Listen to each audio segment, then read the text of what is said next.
Hello, everyone. This is Christy McLeod, and this is my Project One topic. I selected minimalism, and minimalism is a framework for instructional design as opposed to a model or an approach. It was developed by John Carroll, who was a social cognitive scientist. I think he is still employed at Penn State. But he developed this in the 80s as a response to the very expansive training manuals that often accompanied software programs or programming instruction at the time.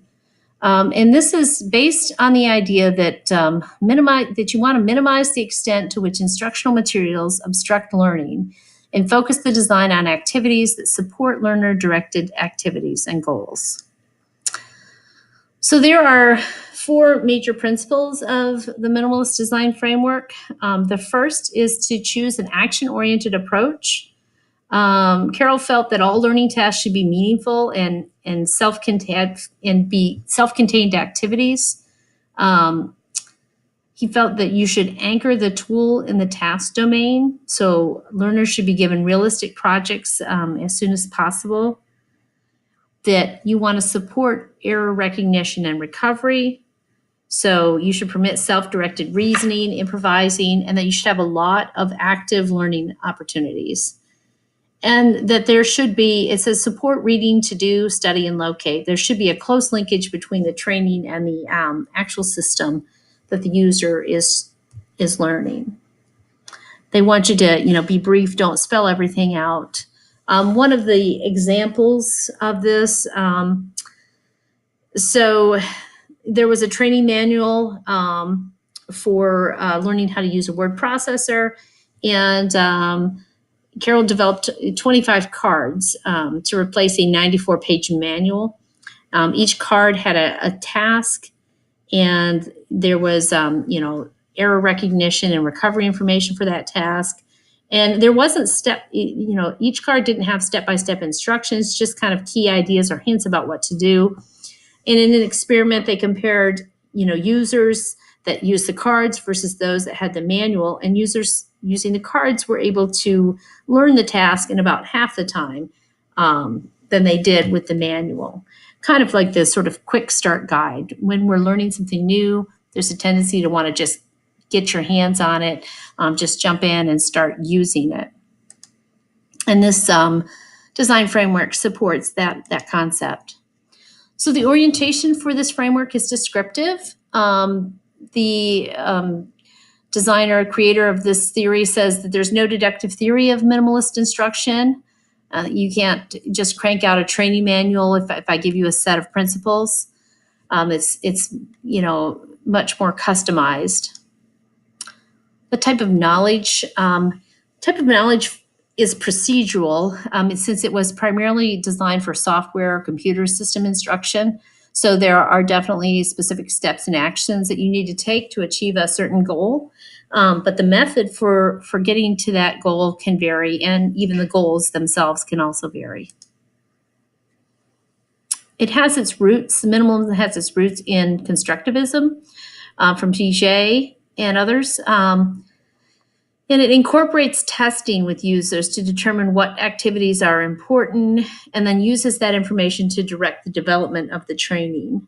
Carroll felt that the training developed on the basis of other instructional theories was too passive and didn't really exploit the prior knowledge of the learner, or didn't use errors as a learning opportunity. It does rely on intuitive knowledge and expert instructional design. A lot of the design puts more emphasis on what can be eliminated than what can be included. And that is a lot harder than it sounds. It's a little easier, and for novice instructors, to just kind of list and include everything that a learner must do. The minimalist approach requires a little more critical thinking, and it also requires just some intuitive knowledge as to what the user is going to need. Some of that knowledge might be obtained by checking with the users, doing focus groups or surveys prior to building the instruction. But it is something that I think takes some finesse and experience before you're able to use it effectively. The minimalist framework was originally developed for software applications, but also would work well with other technology tools like LMSs and online applications. So from an instructional context, it could be used wherever we use computers or on technology tools. And so that would be businesses, higher education, K through 12, and government. One thing to mention, though, it's not ideal for training on things like policies, rules, regulations, or any subject that has specific content that must be learned or adhered to. Minimalism really favors self-directed learning. So if you have content that your learner needs to know exactly, it's better to pick one of the other methods for delivering this, because, you might be able to incorporate some aspects into the training, but you don't want to give the user too much freedom because you have specific things that you need to cover. So some other method might be better used. A level of instruction, at different levels of instruction, minimalist can be used for most levels. For mass instruction, that's pretty much exactly what learning any kind of software or technology tool would fall into that category. At an institutional level, you could use it for learning the LMS, the learning management system, such as Carmen that we use here. At a curriculum level, it's really not suitable just because a curriculum implies a specific set of objectives, and they're usually not self-directed. The activities, the course, unit, lesson, and module levels can be, can benefit from minimalism, but the curriculum itself is usually set up by others and not by the user. The strengths and weaknesses of this design technique. So some of the strengths, it is very user student centered. In that respect, the user can kind of customize what it is they want to learn. It's efficient from the user's point of view, and that they can get to the meat or the heart of what it is they want to do. And it allows for a range of abilities. You can get in and maybe do a basics module, and then at some point come back and do an advanced module. So you can kind of pick and choose what it is you want to learn. By that token, it is hard to standardize if you're trying to get a group of learners all on the same page. This may not be the method because a lot of it's user motivated, and some users are going to delve into it and get more out of it than others. And it is also difficult to design. So a lot of the minimalism information and research and articles had to do with software training, and during the time period that it was developed in the 80s and 90s. And there was a lot of discussion about it's not seen a lot because there was not a really set procedure for developing minimalistic instruction.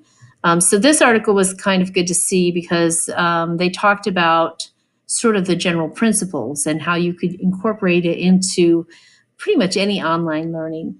And so one of the techniques is to follow each online lesson with an immersive e-learning activity. Use active learning techniques like drag and drop interactions instead of just passive ones like reading or listening. And use simulations and branching scenarios for mistake-driven learning. Just the concept of, choosing the path as a learner. What happens if I make this choice? And then how do I get back? How do I fix this error if my choice leads to, not my goal? And also letting online learners develop a personalized learning path so they can achieve their specific goals. This is personalized learning. And this really also reminds me a lot of sort of the type of enrichment that you might see, for a gifted program or for anyone. It really allows the user and the learner to direct their learning. And that is my sort of review and critique of minimalism. Thanks for listening.